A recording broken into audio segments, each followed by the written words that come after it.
नमस्कार दोस्तों, bloody tax के एक और हैरान कर देने वाले बहुत ही ज्यादा खौफनाक से अनोखे एपिसोड में आप सभी लोगों का फिर से बहुत बहुत स्वागत है।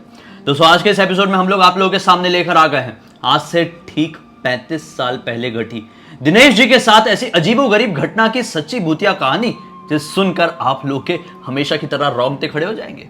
बिना स्टार्टिंग में कुछ भी आप लोगों के सामने बताए, आइए शुरू से शुरुआत करते हैं। जिया की जुबानी जानते हैं कि यह घटना किसके साथ, कब, कैसे, कहां पर घटी थी। ये जो दिनेश जी हैं, इनके साथ ये घटना घटी थी आज से 35 साल पहले। ये लोग कर्नाटका के अंदर एक छोटे से गांव के रहने वाले हैं और ये जो दिनेश जी थे, इनके ऊपर बचपन से जिम्मेदारियां चढ़ गई थी क्योंकि इनका एक छोटा भाई था जो इनसे छोटा था। ये होंगे 22-23 साल के और भाई की उम्र होगी 16-17 साल की और एक बहन भी थी और माँ बाप थे।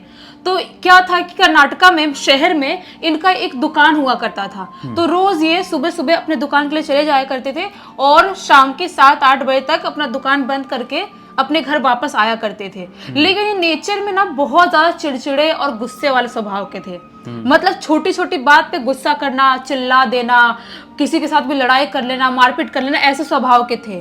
और क्योंकि हो सकता है जिम्मेदारी इनके ऊपर बचपन से थी, इसलिए शायद ऐसे हो गए थे। लेकिन होता क्या है, एक दिन का रोज का ऐसे ही था, जाते थे और शाम को आते थे। एक दिन उनको वहां से दुकान से निकलते निकलते लेट हो जाता है, रात के 9 बज जाते हैं। और ये लोग जहां से ये आते थे अपने गांव जाने के लिए, उनके गांव पहुंचने से पहले एक खाड़ी पड़ती थी। मतलब जंगल वाला खाड़ी इलाका नहीं होता है, वैसा वाला रोड था। वो शॉर्टकट वाला रोड था और एक मेन रोड था जो लॉन्ग कट से जाता था, लेकिन टाइम लगता था जाने के लिए। मतलब शॉर्टकट जाएंगे तो आधे घंटे से ज्यादा टाइम पहले पहुंच जाएंगे घर पे, और लॉन्ग कट जाएंगे तो उनको टाइम थोड़ा ज्यादा लगेगा। तो वो क्या था कि वो गुस्से वाले थे और उनको किसी भी चीज पे से विश्वास नहीं था कि भूत प्रेत जैसी चीजें होती है। लेकिन जो खाड़ी थी उसके बारे में लोग अच्छी बातें नहीं करते थे।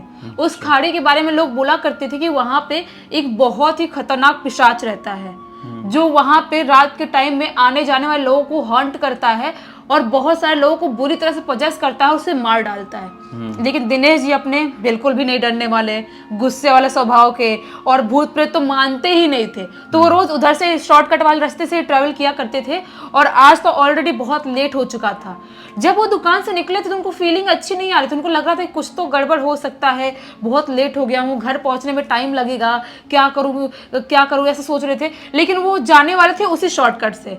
तो फिर सोचते हैं कि क्या लोग, फिर उनके अचानक से उस दिन उनके दिमाग में आता है कि लोग बात करते हैं इस खाड़ी की भूतिया खाड़ी है, क्या क्या चीजें लोग बात करते हैं, लेकिन मैं तो इतने साल से इतनी बार जा रहा हूँ आ रहा हूँ, मेरे साथ तो कुछ घटना नहीं घटी ऐसी, तो मेरे को क्या करने का। उनके दिमाग में आता भी एक घड़ी, लेकिन सोचते हैं कि मैं इधर से ही जाऊंगा, देखता हूँ कौन क्या उखाड़ लेता है मेरा, कौन भूत भात आता है, ऐसा सोचते हैं। वो उस खाड़ी से जाने के लिए उस रोड को पकड़ लेते हैं जो शॉर्टकट वाला रोड था।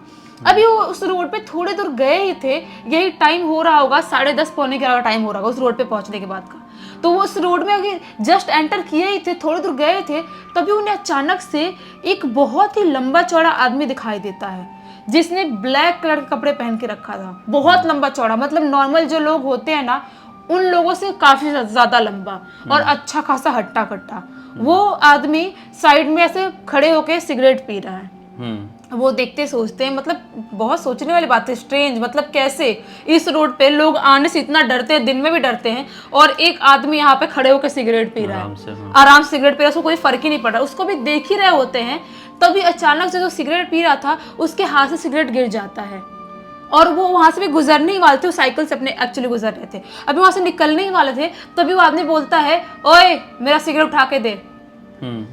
तो वो थोड़े शॉक्ड हो जाते हैं, बोलते कि खुद भी तो उठा सकता है, मस्त साइकिल से जा रहा हूँ और मेरे को उठाने की बात कर रहा है। तो अपनी साइकिल वहां से ऐसे पैर लगा के रोकते हैं और बोलते हैं मैं क्यों उठाऊं, तो उठा लेना। वो फिर से बोलता है मेरा सिगरेट उठा के दे। बोलते मैं क्यों उठाऊंगा भाई, मैं नहीं उठाऊंगा। वो बोलता है मैं आखिरी बार बोल रहा हूँ उठा के दे। वो एकदम गुस्से में साइकिल पटक के उतरते हैं वहां पे, और जो सिगरेट जहां पे गिरा था लात से मार के उसको तोड़ डालते हैं, कुचल के तोड़ डालते हैं ना गुस्से में। जो इंसान था उसकी शक्ल अब वो बहुत करीब से क्लियर देख पा रहे थे। जब उसकी शक्ल देखते हैं तो उसकी एकदम लाल लाल आंखें, एकदम गुस्से में इनको देख रहा है, इतने गुस्से में देख रहा है जैसे इनको कच्चा निगल जाएगा, ऐसे गुस्से में देख रहा है। और बहुत ही जोर से चिल्लाते हुए बोलता है कि ये तूने अच्छा नहीं किया, इसकी वजह से तुझे जिंदगी में बहुत कुछ भुगतना पड़ सकता है और तेरा जीवन भी नहीं बचेगा कि तू आगे कुछ करने लायक बचेगा। तेरी हिम्मत कैसे हुई मेरे से ऐसे पंगा लेने की, ऐसे बात करता है वो। तो ये बोलते क्या कर क्या लेगा, ऐसे गुस्से में बात करते हैं, उसे कर क्या लेगा। तो वो आदमी उनको ऐसे पकड़ता है और एक घुसा ऐसे मारता है जोर से। एक घुसा मारने की वजह से वो ऐसा बहुत जोर से उछल के गिरते हैं, जैसे कि पता नहीं किसी इंसान के मारने की वजह से कोई इतने उड़ के उछले कैसे गिर सकता है। वो गिरते हैं, लेकिन इस बार अभी भी उनको दिनेश जी को बहुत ज्यादा गुस्सा आता है। वो सोचते हैं कि इसकी हिम्मत कैसे मुझे हाथ लगाने की, बताता हूँ भला। ऐसे तुरंत गिरते हैं, तुरंत उठते ही उसको मारने के लिए, तो देखते हैं कि वहां पे वो आदमी है ही नहीं। चारों तरफ देखते हैं, बस वही रोड था आने जाने का और वो भी वहीं पे गिरे हुए थे, लेकिन वो कहीं पर भी दिखाई नहीं दे रहा था। वो शॉक्ड हो जाते हैं कि ये कैसे हो सकता है। अभी मुझे एक घुसा मारा, अभी मुझे मारना था उसको, अभी मारता मैं उसको तो वो ऐसे कैसे भाग गया, मतलब उसकी हिम्मत कैसे मुझे हाथ लगाने की। और गुस्सा करने लगते, सोचते कि उसने मुझे मारा और खुद मार खाने की बात आई तो मतलब भाग गया, इतना फट्टू था वो। मतलब थोड़े से स्माइल करते हैं और गुस्से में वहां से निकल जाते हैं। सोचते हैं कि अगर आज के बार इधर से कभी मैं गुजरा और मुझे दिख गया तो उसकी मतलब हड्डी पसली एक कर दूंगा। ऐसे गुस्सा में सोचते सोचते अपने घर के लिए निकल जाते हैं। घर पे पहुंचते हैं, मम्मी उनकी खाना देती है, खाते वाते हैं और अपने रूम में सोने के लिए चले जाते हैं। आराम से सो जाते हैं, गुस्सा था ही दिमाग में कि मेरे को कैसे मारा उसने, आराम से सो जाते हैं। लेकिन उनके सोने के बाद रात के 2:30 के 2:40 के बीच में उनकी अचानक से आंख खुलती है। जब आंख खुलती है उन्हें ऐसा महसूस होता है कि मेरे कमरे से सिगरेट की स्मेल आ रही है। वो शॉक्ड हो जाते हैं कि हमारे घर में सिगरेट बीड़ी ऐसी कोई भी चीज़ ना मेरे पापा करते हैं, ना मैं करता हूँ, ना मेरा भाई करता है, तो आखिर स्मेल कैसे आ रही है। वो उठते हैं, बहुत सूंघने की कोशिश कर रहे हैं, उनके रूम से ही आ रही थी। पूरा मतलब ऐसा लेके अपना लालटेन लेके पूरे घर में देखने की कोशिश करते हैं, लेकिन उनके रूम में कहीं पर भी कोई भी इंसान नहीं था। वो थोड़े शॉक्ड हो जाते हैं क्योंकि उनका जो सीढ़ी था ना, अंदर से रूम से ही ऊपर सीढ़ी जाके ऊपर वाला रूम था, वहां पे उनके भाई रहा करते थे और मॉम डैड अलग कमरे में रहा करते थे, बहन का अलग कमरा था। तो मतलब बहन तो करेगी नहीं, मॉम डैड करेंगे नहीं, तो आखिर भाई भी ऊपर है तो इतनी जल्दी फूंक के चला के गया कि मतलब मैंने देखा नहीं उसको। वो वापस से देख रहे होते हैं, तभी उन्हें अचानक से फील होता है कि जो मेरा कपड़ा जिधर रखता हूँ ना, जिस एरिया में मैं जिस कोने में कपड़ा रखता हूँ उधर मिरर है और उधर से कुछ ज़्यादा स्मेल आ रही है सिगरेट की। वो सोचते हैं उधर जाके देखता हूँ, उधर तो नहीं है, कोने में कोई खड़ा तो नहीं है छुप के जो फूंक रहा है। वो अपना लालटेन लेके वहाँ पे पहुँचते ही हैं कि देखते हैं उनके मिरर पे कुछ बहुत ही खराब लिखा हुआ था। उनके मिरर में लाल कलर से लिखा हुआ था कि तू नहीं बचने वाला, मैं तुझे मार डालूंगा, ऐसा लिखा हुआ। जब वो लिखा हुआ देखते हैं ना तो वो बिल्कुल चीखते हैं बहुत जोर से, क्योंकि कोई भी डर जाएगा, ऐसे किसी घर में मिरर पे कुछ लिखा हुआ मिलेगा तो कोई भी डर जाएगा। बहुत जोर से चीखते हैं, उनकी चीख की आवाज बहुत लाउड होती है। वो अचानक से अपना मुंह दबाते हैं कि कहीं मॉम डैड को पता चल गया, वो लोग आ गए तो फुकट में वो लोग ऐसे परेशान होंगे और भाई आ गया तो सबकी नींद खराब हो जाएगी। मुंह दबाने की कोशिश करते हैं अपना कि मैं चिल्लाना कैसे भी कंट्रोल करूँ, जो भी चीज़ें मुझे दिखी है उसको मैं इग्नोर करने की कोशिश करूँ। तभी उनकी चीख की आवाज़ की वजह से उनके भाई बहन मॉम डैड भागते उनके रूम के अंदर आते हैं। रूम के अंदर आते हैं तो अपने मॉम डैड से, भाई बहन सबसे ये बातें बताते हैं कि मैंने यहाँ पे ये सब कुछ लिखा हुआ देखा और आज मैं आया तो मेरे साथ कुछ ऐसा अजीब सा भी हुआ था कि मेरी लड़ाई भी हो गई थी, पता नहीं क्या चल रहा है, आज मेरा दिन ही आज का खराब है। तो उनके डैड बोलते कहाँ पे लिखा है, चलो दिखाना मुझे। तो वो जब मिरर के पास लेके जाते हैं दिखाने के लिए तो वहाँ पे कुछ लिखा हुआ ही नहीं था। घर वाले जब पहुँचते हैं वहाँ पे कुछ भी लिखा हुआ नहीं था। उनको समझ में नहीं आता है और अभी उनकी बॉडी ना बिल्कुल तप रही थी, बिल्कुल उनको इतना फीवर आया था, इतना फीवर अचानक से इतना गर्म कैसे हो गया, उनकी बॉडी समझ में नहीं आ रहा था उनको। तो उनके डैड बोलते हैं हो सकता है बेटा तुमने कुछ बुरा सपना देखा होगा, कोई बड़ी बात नहीं है, एक काम करो तुम सो जाओ, तुमको आराम मिलेगा। तो अपने डैड से बोलते हैं पापा अभी मैं थोड़ा अच्छा फील नहीं कर रहा हूँ, मुझे फीवर भी थोड़ा आ गया है, एक काम करता हूँ थोड़ा सा बाहर से टहल के आता हूँ, टहल के आऊँगा, थोड़ा ठंडी हवा लगेगी तो थोड़ा शायद दिमाग शांत होगा और बुखार भी थोड़ा नॉर्मल हो सकता है। तो उनके पापा बोलते हैं दिनेश जी के ठीक है एक काम करो जाओ टहल लो, हम लोग जा रहे हैं सोने के लिए, किस चीज़ की ज़रूरत पड़ेगी तो हमको बुला लेना। तो दिनेश जी बोलते हैं ठीक है, अपना एक शॉल ओढ़ते हैं और ओढ़ के बाहर ऐसे टहलने के लिए निकल जाते। वो गर्मी का टाइम था लेकिन इतना फीवर था उनको ठंड लग रही थी। वो बाहर निकल जाए टहलने के लिए, लेकिन 1 घंटे बीत जाते हैं, 1.5 घंटे बीत जाते हैं, वो घर पे वापस ही नहीं आते हैं। समझ में नहीं आता कि घर पे वापस क्यों नहीं आ रहे। और उनके भाई उस टाइम पे जाग रहे थे, मॉम डैड सोने के लिए चले गए थे लेकिन उनके भाई जाग रहे थे। तो वो उनके भाई, छोटे भाई सोचते कि अभी तक अन्ना आए क्यों नहीं, समझ में नहीं आ रहा है कि उनको आ जाना चाहिए था, इतना टाइम हो गया। मैं जाता हूँ, काम करता हूँ, देख के आता हूँ कुछ प्रॉब्लम तो नहीं हो, कहीं बेहोश होश नहीं हो गए, फीवर बहुत ज्यादा था उनको। तो ऐसे ही उनके छोटे भाई जाते हैं बाहर देखने के लिए, तो क्या देखते हैं कि मेरे भाई वैसे ही शॉल ओढ़े हुए, सिगरेट फूकते हुए ऐसे आगे पीछे टहल रहे, बस ऐसे ऐसे जोर जोर से स्पीड में टहल रहे। उनको समझ में नहीं आता है कि मेरे भैया तो कभी सिगरेट नहीं पीते, मतलब कि ऐसे कैसे हो सकता है। हमारे घर पे इनफैक्ट कोई नहीं पीता, ना तंबाकू खाता, ना बीड़ी पीता, कुछ भी नहीं करता है, तो ये कैसे हो सकता है। वो जाते हैं पकड़ के ऐसे बोलते, अन्ना आप ये क्या कर रहे हो, आपको पता नहीं है कि ये सब गलत चीजें, आप ये ऐसा कैसे कर सकते हो। तो वो एकदम गुस्से में ऐसे बड़ी बड़ी आंख करके अपने भाई को ऐसे पकड़ते हैं और बोलते हैं कि तेरी हिम्मत कैसी मुझे रोक टोक करने की, तेरे भाई ने भी सेम मेरे साथ ऐसा किया था और अभी वो भुगत रहा है, तुझे अपनी जीवन प्यारी है तो तू यहाँ से निकल जा, अगर तू यहाँ से नहीं निकला तो तेरा भी सेम वही हाल होगा जो तेरे भाई का हो रहा है। वो डर जाते हैं। दिनेश जी के छोटे भाई थे, इतने डर जाते थे, उनको समझ में नहीं आता कि मेरे अन्ना मुझसे ऐसे कैसे बात कर सकते हैं, बहुत बड़ी बात है ये। वो बहुत जोर से चिल्लाते हैं और चिल्लाते हुए उनको अपने पापा को, मम्मी को, सबको बुलाते हैं। वो भागते हुए आते हैं, उनकी ऐसी हालत देखते हैं तो उनको पकड़ के समझाने की कोशिश करते हैं, लेकिन जब तक उनके मॉम डैड आए थे उस टाइम तक वो बेहोश हो चुके थे। ये सब कुछ बोल के अपने भाई को बेहोश हो गए थे। तो इनके घर वाले इनको उठा के घर पे लेके जाते हैं। इनको समझ में नहीं आता है कि ये सब कुछ कैसे हो गया। जब ये इनके भाई, दिनेश जी के भाई, अपने माँ बाप को बताते हैं कि वो मुझसे ऐसी ऐसी बातें कर रहे थे कि तेरा भाई अभी वो भुगत रहा है, तू भी भुगतेगा अगर मेरे से पंगा लिया, तो ऐसी ऐसी बातें कर रहे थे। ऐसे नॉर्मल इंसान कोई बात नहीं कर सकता। तो उनके डैड को समझ में आ जाता है, दिनेश जी के पापा जी को, कि ये हो ना हो कुछ ऊपरी हवा लगी हुई है। नॉर्मल इंसान कोई ऐसी बात नहीं कर सकता। इसको पहली बार बुखार नहीं आया जिंदगी में, कुछ ऐसी नॉर्मल इंसान बात कर ही नहीं सकता है। एक काम करते हैं, कैसे भी आज का रात जो भी 1-2 घंटे का बिता लेते हैं और सुबह किसी से बात करते हैं। ये लोग ऐसा ही करते हैं, रूम में लेके आते हैं और सब लोग उनके आसपास ही बैठे रहते हैं और सोचते हैं उठे ना, कुछ ऐसी हरकत करे ना, लेकिन वो बेहोश जैसे पड़े थे और पड़े हुए ही थे, उठ भी नहीं रहे थे, उनकी ऐसी हालत हो गई थी।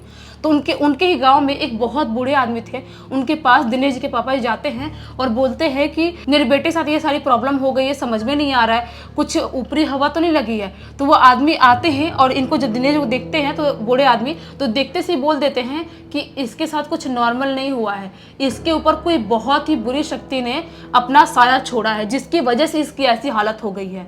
आपको इसे कहीं अच्छी जगह दिखाना चाहिए। दिनेश जी के पापा जी को बोलते हैं। वो लोग कहाँ दिखाए हम लोग? तो अपने गांव से थोड़ा सा ही बाहर वाले बॉर्डर पे ही एक टूटा फूटा मकान आपने देखा ही होगा। तो इनके पापा जी बोलते हैं हाँ देखा तो है, जो टूटा फूटा वो वाला मकान है। तो बोलते हैं वहीं पर एक बहुत ही बूढ़े से और बहुत ही सिद्ध बाबा जी रहते हैं, उनके पास कैसे भी इसको लेके चलो, उनके पास अगर लेके चले जाएंगे तो शायद ये ठीक हो जाएंगे।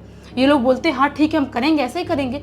ये लोग इनको दिनेश जी को उठा के ले जाने की कोशिश करते हैं, लेकिन जैसे ही उनको उठा के ले जाने की कोशिश करते हैं वो एक आक्रामक हो जाते हैं, बिल्कुल आक्रामक हो जाते हैं और सबको ऐसे उठा के फेंक देते हैं, सबको मारने लगते हैं, चिल्लाने लगते हैं, गाली वाली देने लगते हैं, एकदम पागल जैसे हरकत करने लगते हैं। सबको समझ में आ जाता है कि हम लोग इसको नहीं संभाल सकते। पूरे घर में भाग रहे होते हैं, हर चीज उठा पटकने लगते हैं, खुद को मारने लगते हैं, खुद का दीवार में सिर तक मारने लगते हैं, ऐसे पागल से हरकत करने लगते हैं। सब लोग समझ जाते हैं कि हम 2-3 लोगों की बस की बात नहीं, बूढ़े लोगों को, और एक 16-17 साल का बच्चा क्या ही कर लेगा, दिनेश जी का भाई क्या ही कर लेगा। तो ये लोग जाते हैं, गांव से 5-6 हट्टे लोगों को बुला के लाते हैं, बोलते हैं कि ये लोग पकड़ के इसको लेके चलेंगे। वो 5-6 हट्टे लोग आते हैं और कैसे पकड़ के, मतलब घसीटते, वो संभाल नहीं पा रहे थे, इतना ज्यादा उनके अंदर ताकत था। कैसे पकड़ के जहाँ पे रहते थे बाबा जी वहां पे लेके जाते हैं। बाबा जब देखते ना तो देखते से ही समझ जाते हैं, बोलते हैं कि तुम लोग वही रहो बाहर, तुम लोग कुटिया के अंदर एंटर मत करो, सिर्फ इससे मेरे साथ आने दो। बाबा जी हाथ पकड़ते हैं दिनेश जी का, और जब हाथ पकड़ते हैं दिनेश जी और पागल जैसे हरकत, चिल्लाने लगते, रोने लगते जोर जोर से।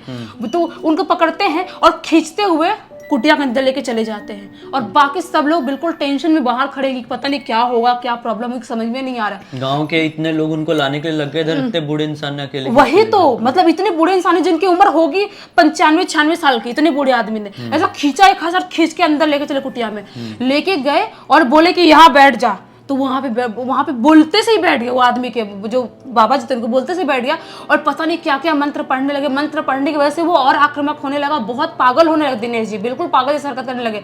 वहां से उठने की बहुत कोशिश कर रहे हैं लेकिन बाबा जी कुछ मंत्र पढ़ रहे थे, उनके ऊपर कुछ कुछ चीजें छिड़क रहे थे जिसकी वजह से वहां से उठ नहीं पा रहे थे।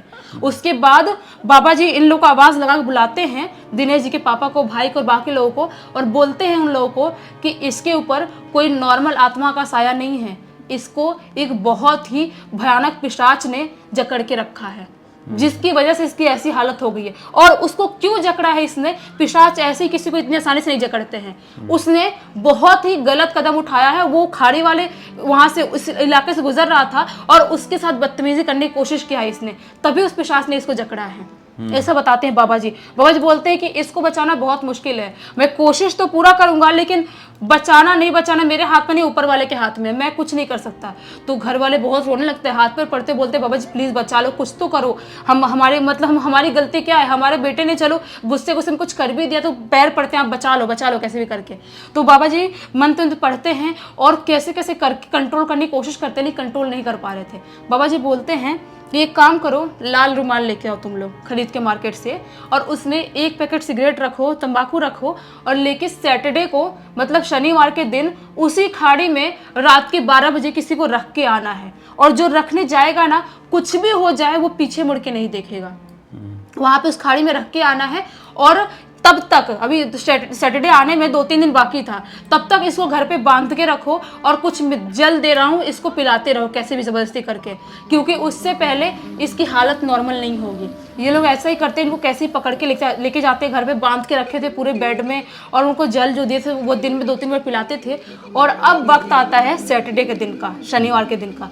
जो दिनेश जी के छोटे भाई थे वो बेड़ा लेते हैं, बोलते हैं कि मैं अपने भाई को बचाऊंगा और उनके लिए ये काम मैं करूंगा, मुझे किसी के ऊपर भरोसा नहीं है, कोई भी डर जाएगा, कुछ भी आवाज आएगी तो पीछे मुड़कर देख सकता है।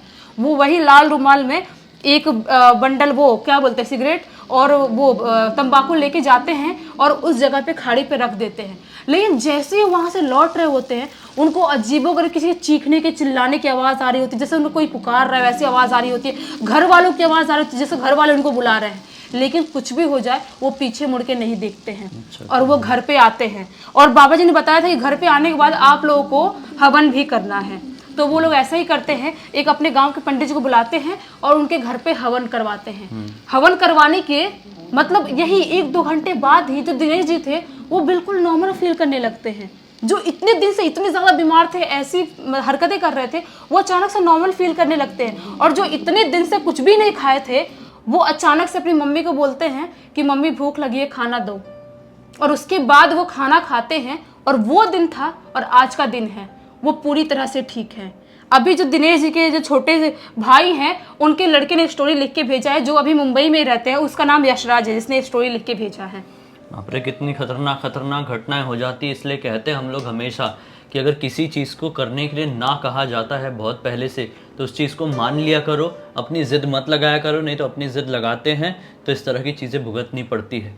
उम्मीद करते हैं कि अब आगे भी सब कुछ ठीक ही रहेगा और आप लोग को ये कहानी पसंद भी आई होगी। अब तक इस वीडियो को देखें तो लाइक जरूर कर देना, चैनल को सब्सक्राइब करके बेल आइकन दबा के ऑल के ऑप्शन में क्लिक करना, क्योंकि इसी तरह के हैरान कर देने वाले खौफनाक वीडियोस डेली आप लोग के सामने लेके आते रहते हैं। इंस्टाग्राम की लिंक इस वीडियो डिस्क्रिप्शन बॉक्स में मिल जाएगी, क्लिक करके डायरेक्टली वहां पर पहुंच जाना। और इसी तरह की कोई भी कहानी, टॉपिक या जानकारी आप लोग के पास भी है तो लिख भेजना, हो सकता है हमारा अगला वीडियो आप लोग के हिसाब से ही बन रहा हो। तो चलिए कल फिर से मिलते हैं, तब तक के लिए बहुत बहुत धन्यवाद। आप लोग का दिन शुभ हो।